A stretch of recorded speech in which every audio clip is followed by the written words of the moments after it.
Shalom. Yuk kita baca ayat ini ya. Amsal 20 ayat 27. Roh manusia adalah pelita Tuhan yang menyelidiki seluruh lubuk hatinya. Nah, sangat menarik ayat ini ya, yang mengatakan bahwa roh manusia itu menjadi pelita Tuhan. Jadi roh ini yang menyelidiki seluruh hati manusia. Lalu kalau kita lihat di Lukas 1 ayat 80, kita akan melihat bagaimana ini kisah mengenai Yohanes Pembaptis. Yohanes Pembaptis itu ketika dia lahir dan dikatakan dia tinggal di padang gurun, tapi di Lukas pasal 1 ayat 80 dikatakan di sini, adapun anak itu, yaitu Yohanes Pembaptis, bertambah besar dan makin kuat rohnya, dan ia tinggal di padang gurun sampai kepada hari ia harus menampakkan diri kepada Israel. Ya. Nah, kemudian kalau kita lihat di Lukas 2 ayat 40, ini cerita mengenai Yesus. Ini juga isinya kurang lebih sama ya. Karena dikatakan di Lukas 2 ayat 40 ini, anak itu, yaitu Yesus, bertambah besar dan menjadi kuat. Nah, kalau bahasa Inggrisnya, khususnya King James, itu dikatakan rohnya menjadi kuat atau bertambah kuat.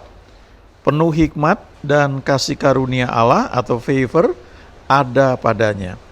Jadi dari dua ayat ini kita lihat ya, Yohanes Pembaptis dan juga Yesus ketika dari kecil bertumbuh, rohnya itu menjadi kuat.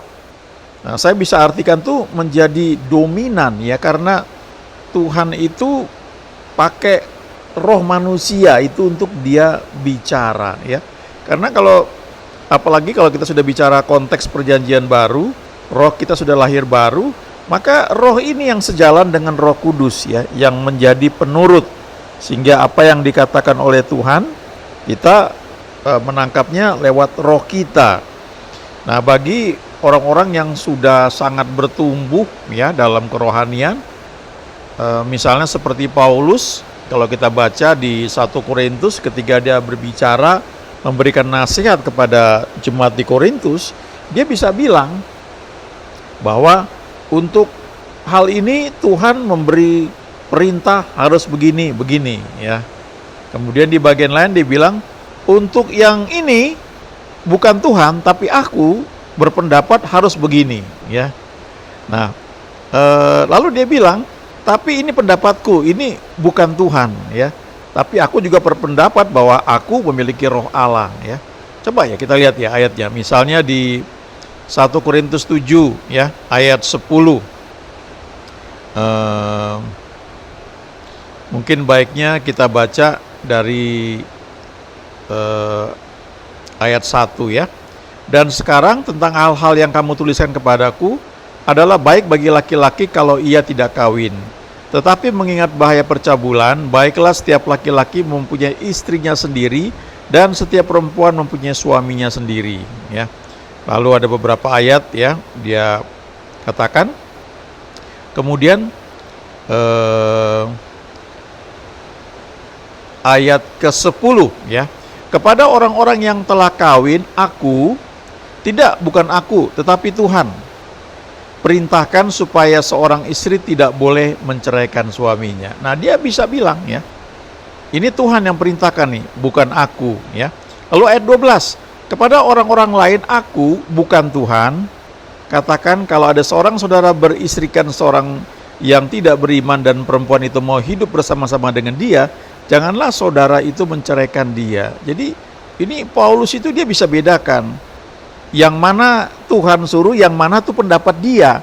Tetapi dia juga tekankan bahwa dia sudah lahir baru, jadi dia tahu bahwa dia ini orang yang dipercaya karena memang ada roh Allah dalam hidupnya ya. Misalnya di ayat 25, lihat ya. 1 Korintus 7 ayat 25. Sekarang tentang para gadis, untuk mereka aku tidak mendapat perintah dari Tuhan. Tetapi aku memberikan pendapatku sebagai seorang yang dapat dipercayai karena rahmat yang diterimanya dari Allah. Ya, jadi dia bilang ini pendapatku, ya. Nah, ini kalau mau detail kita harus baca ayat demi ayat, tapi saya lompat ya beberapa ayat saja supaya kita bisa fokus untuk hal yang sedang kita bahas ini, ya. Ayat 40, ya. Tetapi menurut pendapatku ia lebih berbahagia kalau ia tetap tinggal dalam keadaannya. Dan aku berpendapat bahwa aku juga mempunyai roh Allah. Nah, memang kalau di perjanjian baru, kalau dibilang karunia roh, kita mengartikannya karunia Roh Kudus, ya, dan itu nggak salah juga. Tapi sebenarnya ketika dikatakan roh, dalam bahasa aslinya itu kan penterjemah itu harus bisa menafsirkan ini rohnya R besar atau R kecil. Ya, rohnya itu roh Kudus atau roh kita. Tapi memang kadang-kadang sulit membedakannya, tapi yang jelas roh kita yang sudah lahir baru itu penurut sejalan dengan Roh Kudus. Cuma bagi beberapa orang yang sudah semakin bertumbuh, dia bisa bedakan antara pendapat dia sebagai orang yang sudah lahir baru, yang sudah mengenal jalan-jalan Tuhan, dengan pendapat atau perintah dari Tuhan. Dia bisa bedakan. Bahkan mungkin beberapa orang ya bisa membedakan antara suara Yesus, ya, suara Roh Kudus atau suara Bapa, ya. Ayatnya itu ada ya di Alkitab. Kalau kita ingat bagaimana Paulus ketika dia mau memberitakan Injil di Asia, dikatakan di situ Roh Kudus mencegah, ya, untuk Paulus itu memberitakan Injil, ya. Nah, kita lihat nih ya ayatnya di Kisah Rasul, ya, supaya kita bisa perhatikan. Mungkin pengalaman kita belum sampai di situ, tapi setidaknya kita tahu ada ayatnya, ya. Di Kisah Rasul pasal 16 ayat 6. Mereka melintasi tanah Frigia dan tanah Galatia karena Roh Kudus mencegah mereka untuk memberitakan Injil di Asia. Lalu ayat 7, dan setibanya di Misia, mereka mencoba masuk ke daerah Bitinia, tetapi Roh Yesus tidak mengizinkan mereka. Ya, secara umum kita percaya Allah Bapa, Allah Anak, Allah Roh Kudus itu Tritunggal, ya. Artinya satu Tuhan yang menyatakan diri dalam tiga pribadi, ya. Itu pengertian teologi kita yang tentunya masih sangat terbatas. Tapi dari ayat ini kita melihat ya bahwa penulis Kisah Rasul ini bisa membedakan, ya. Yang satu dibilang itu Roh Kudus, yang satu Roh Yesus. Lalu kalau kita baca di kitab Injil, misalnya waktu Yesus itu dibaptis di Sungai Yordan, begitu dia keluar, lalu turunlah Roh Kudus seperti burung merpati. Nah, itu Roh Kudus, ya. Lalu terdengar suara dari surga, inilah anakku yang kukasihi, kepadanya lah aku berkenan, ya. Nah, itu suara Bapa, ya. Jadi kita melihat ini sesuatu, ya, kerohanian ini sesuatu yang luas sekali. Orang-orang yang bertumbuh bergaul dengan Tuhan, mereka mengenal hal-hal seperti ini, ya. Tapi sebagian besar dari kita, ya, mungkin karena kita hidup sehari-hari di dunia, kita menggunakan banyak pikiran kita, ya, logika kita, kehidupan jiwa kita belajar pengembangan diri, kita belajar manajemen diri. Tapi sebagian mungkin dari kita yang belajar mengembangkan bagaimana roh kita tuh makin dominan dalam hidup kita. Nah, di Lukas 1 ayat 80 tadi kita baca bagaimana Yohanes Pembaptis ketika dia bertumbuh dari kecil, rohnya itu menjadi makin kuat, ya. Kemudian Yesus sendiri di Lukas 2 ayat 40, dia bertambah besar dan dia juga bertumbuh dalam rohnya. Nah, kemudian kalau kita baca di surat-surat perjanjian baru, memang Paulus mengajarkan, ya, ketika kita lahir baru, Allah mengutus Roh Kudus, ya, masuk ke dalam hati kita, dan roh itu mengajar kita untuk berseru, ya Aba ya Bapa. Ya. Dan kemudian kita diajar hidup oleh Roh, ya. Hidup dipimpin oleh Roh. Karena kalau kita mengizinkan kita dipimpin oleh Roh, atau kita membiarkan roh kita yang sudah lahir baru itu semakin dominan dalam kehidupan kita, maka kita tidak hidup di bawah tuntutan hukum Taurat atau di bawah daging. Kita bisa bergerak di atasnya. Ya. Sebagian orang itu terjebak dalam kehidupan jiwa, ya, soul, ya, soulish. Saya ada buku, ya, soulish leadership judulnya, ya. Jadi kepemimpinan yang dikontrol oleh kehidupan jiwa. Nah, kadang-kadang kita ini, ya, kalau kita pelayanan misalnya, ya, kita kan bertumbuh, ya, katakanlah kita main musik, atau kita mungkin jadi worship leader, atau jadi singers, atau mungkin jadi pembicara.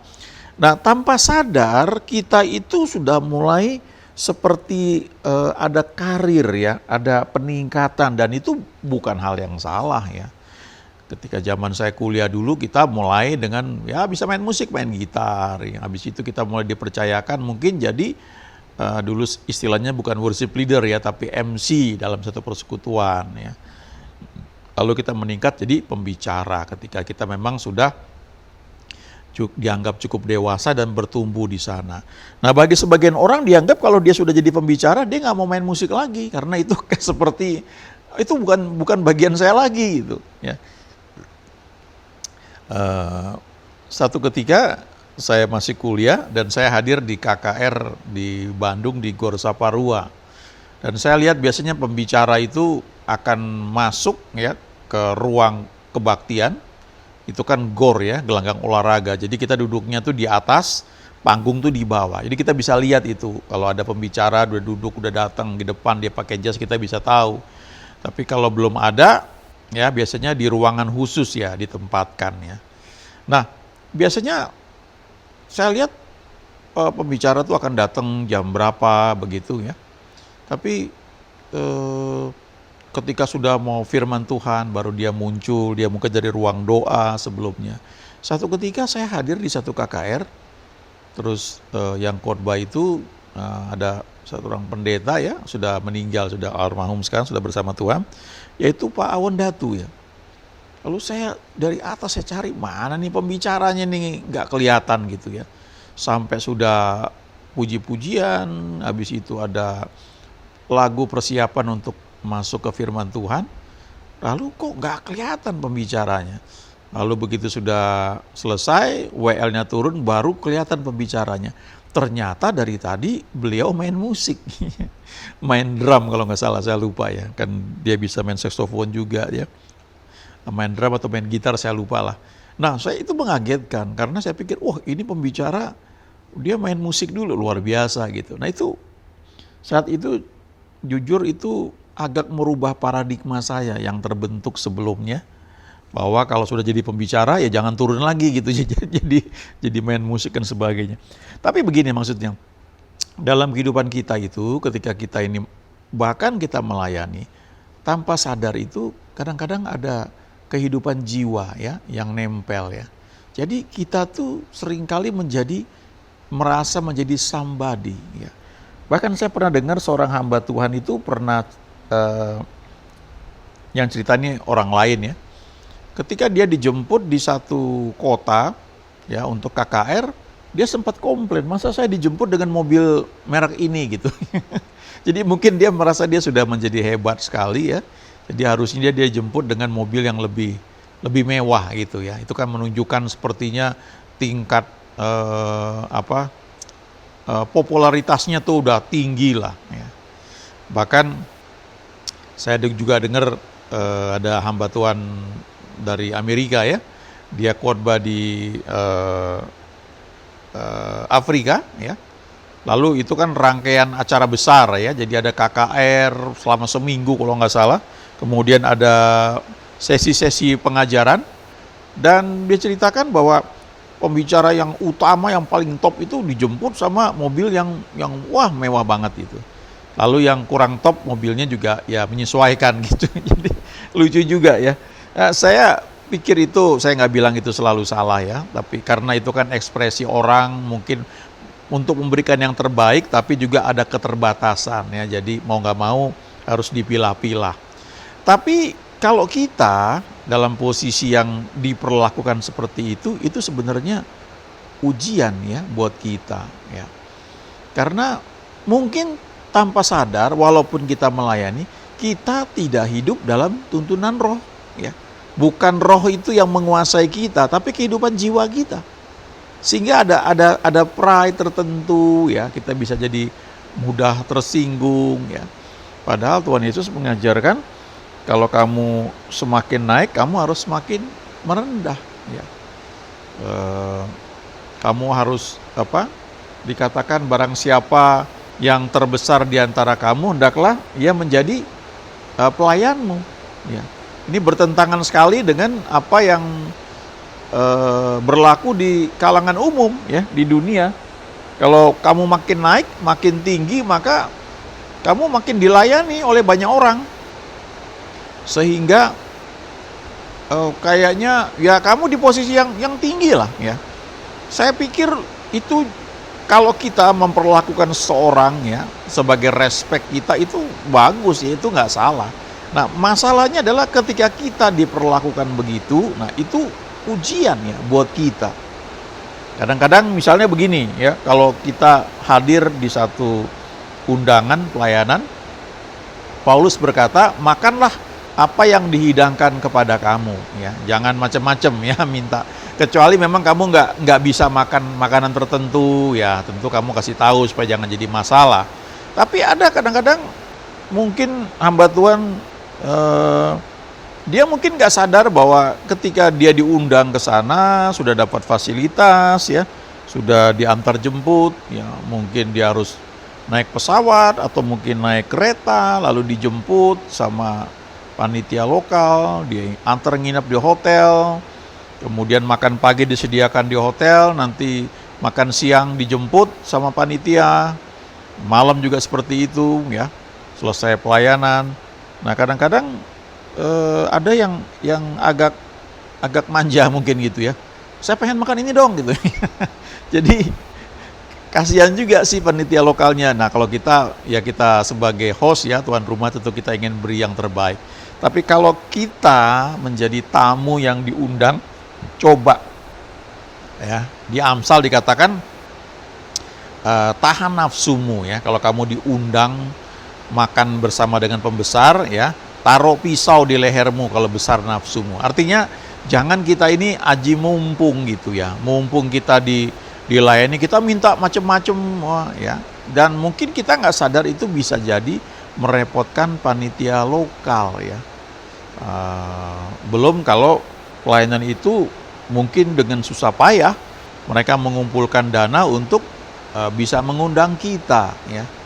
Jadi ini hal-hal yang perlu kita perhatikan ya. Dan kalau kita mengizinkan roh itu menguasai kita ya, kita tuh jadi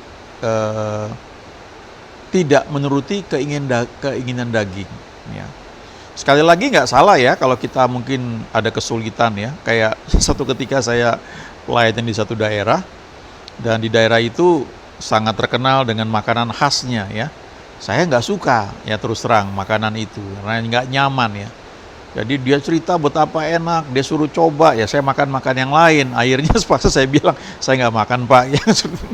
Terus dia nggak enak juga, tapi setelah itu ya saya aman ya, saya nggak disodorin sesuatu yang menurut mereka itu sangat enak, tapi saya nggak doyan ya. Terus terang saya bilang saya nggak doyan, saya memilih makan yang lain ya, nggak, itu masalah selera gitu, dan saya tahu itu juga tidak merepotkan panitia ya.